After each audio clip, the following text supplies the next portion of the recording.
Iran पर US Israel के हमले के बाद ईरान ने वो कदम उठाए जिससे पूरी दुनिया की इकोनॉमी हिल गई है। स्ट्रेट ऑफ हॉर्मुज़ को ब्लॉक कर दिया गया है। ये बस 21 मील चौड़ा एक समुद्री रास्ता है जिससे दुनिया का 20% क्रूड ऑयल और पूरा का पूरा कतर का एलएनजी गुजरता है। और इन दोनों का सीधा रिश्ता है आपकी गैस, आपके खाने और आपके पेट्रोल से। और इस एक ब्लॉकेट की वजह से भारत में भी इसका असर दिखने लगा है।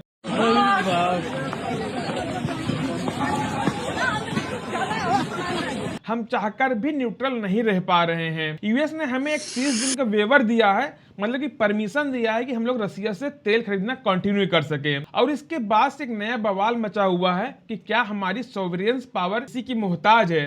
लेकिन ये डिबेट होती रही, तब तक हमारे शहरों में गैस सिलेंडर खत्म होने लगे, रेस्टोरेंट्स बंद होने शुरू हो गए हैं। स्ट्रेट ऑफ हॉर्मुज़ ब्लॉक होने का सबसे पहला और सबसे भयंकर असर पेट्रोल पर नहीं पड़ा है, बल्कि आपके घर के गैस सिलेंडर पर पड़ा है। क्योंकि इंडिया अपना 60% से ज्यादा एलपीजी इंपोर्ट करता है और उसमें से 90% से ज्यादा गल्फ कंट्रीज से, सऊदी अरेबिया, कतर, यूएई और कुवैत से आता है। और ये सब स्ट्रेट ऑफ हॉर्मुज़ के रास्ते ही आता है। आज की ग्राउंड रियलिटी ये है कि वीकली एलपीजी इंपोर्ट्स में लगभग 30% तक गिरावट आ गई है। खरीद मुश्किल हो रही है, इंश्योरेंस कॉस्ट बढ़ गई हैं, टैंकर्स स्ट्रेट ऑफ हॉर्मुज़ पर अटके हुए हैं। इसीलिए बेंगलोर, मुंबई, हैदराबाद, दिल्ली जैसे इन शहरों में कॉमर्शियल गैस की शॉर्टेज बढ़ती जा रही है। बेंगलोर होटल्स एसोसिएशन ने ऑफिशियली वार्न किया है कि अगर हालात नहीं बदले तो हजारों रेस्टोरेंट्स बंद हो जाएंगे। मुंबई में एस्टिमेटेड 20% होटल पहले से क्लोज हो चुके हैं और कोलकाता में फूड बिजनेस अल्टरनेटिव ढूंढ रहे हैं। ये सिर्फ छोटे ढाबों की बात नहीं है।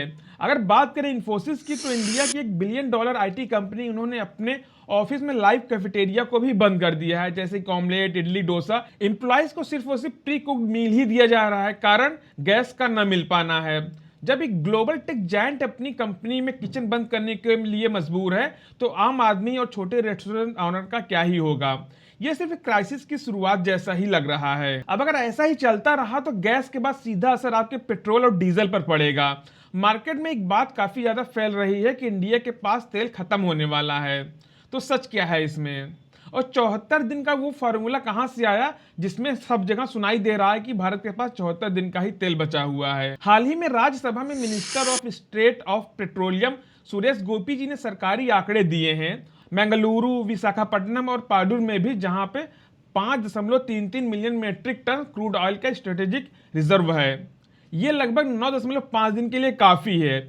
और इसके ऊपर ऑयल मार्केटिंग कंपनीज के पास भी लगभग 64.5 दिन का ऑयल स्टोरेज बचा हुआ है। तो टोटल मिला करके 74 दिन का ये है। मतलब कल सुबह पेट्रोल पंप तो खाली होने वाले नहीं है, लेकिन 74 दिन के बाद क्या होगा? अगर ये वॉर और हॉर्मुज़ ब्लॉकेट 3 महीने तक जारी रहा तो सिचुएशन आउट ऑफ कंट्रोल हो सकती है। यही रीजन है कि यूएस ने हमें रसिया से ऑयल लेने के लिए 30 दिन का वेवर दिया है, क्योंकि रसिया हमारा एक की सप्लायर बना हुआ था जब यूक्रेन वार के बाद वेस्टर्न कंट्रीज ने रशियन ऑयल बॉयकॉट किया था।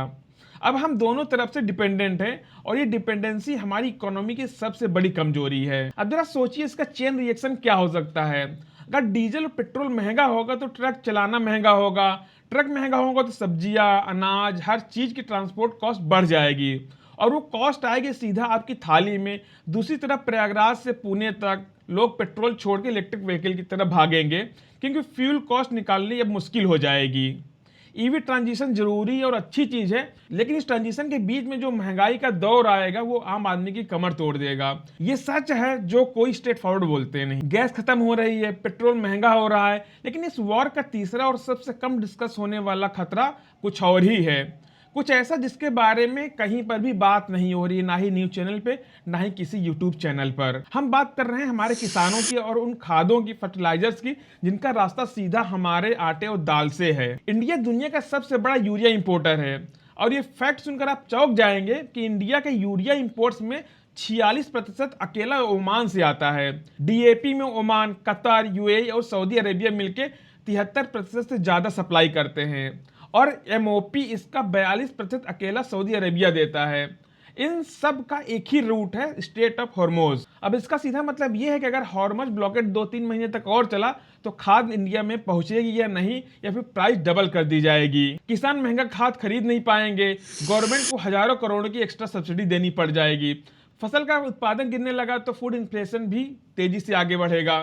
दाल, आटा, चावल सब महंगे हो जाएंगे। ये सिर्फ उनका संकट नहीं है जो गाड़ी चलाते हैं, ये उस इंसान का संकट है सिर्फ खाना खाता है। मतलब पूरे 140 करोड़ हिंदुस्तानियों का संकट है। तो दोस्तों आज के इस वीडियो का कंक्लूजन बहुत ही क्लियर है और ये कोई एक लाइन में नहीं कहा जा सकता है। ऑपरेशन एपिक फ्यूरी ने सिर्फ एक वॉर शुरू नहीं की है, इसने कई देशों की इकोनॉमी को भी हिला दिया है। इसने हमारे गैस सिलेंडर को हवा दी है, इसने हमारे पेट्रोल की टाइमिंग बॉम्ब सेट की है और इसने हमारे किसान के खेत में खामोशी भरा तूफान खड़ा कर दिया है। हॉर्मोज का ये 21 मील का रास्ता ये सिर्फ ऑयल टंकर्स का रास्ता नहीं है, ये हमारे घर की रसोई का भी रास्ता है, हमारे खेत का रास्ता है, हमारे फ्यूचर का रास्ता है। भारत ने इस ब्लॉकेड के खिलाफ अग्रेसिव डिप्लोमेटिक स्टैंड लिया है, इंडियन नेवी को अलर्ट किया है, गवर्नमेंट ने इमरजेंसी कमोडिटीज एक्ट को इन्वोक किया है, रिफाइनरीज को मैक्सिमाइज प्रोडक्शन का ऑर्डर दिया है और ये सब अच्छे स्टेप्स हैं। लेकिन दोस्तों शॉर्ट टर्म फिक्सेस हैं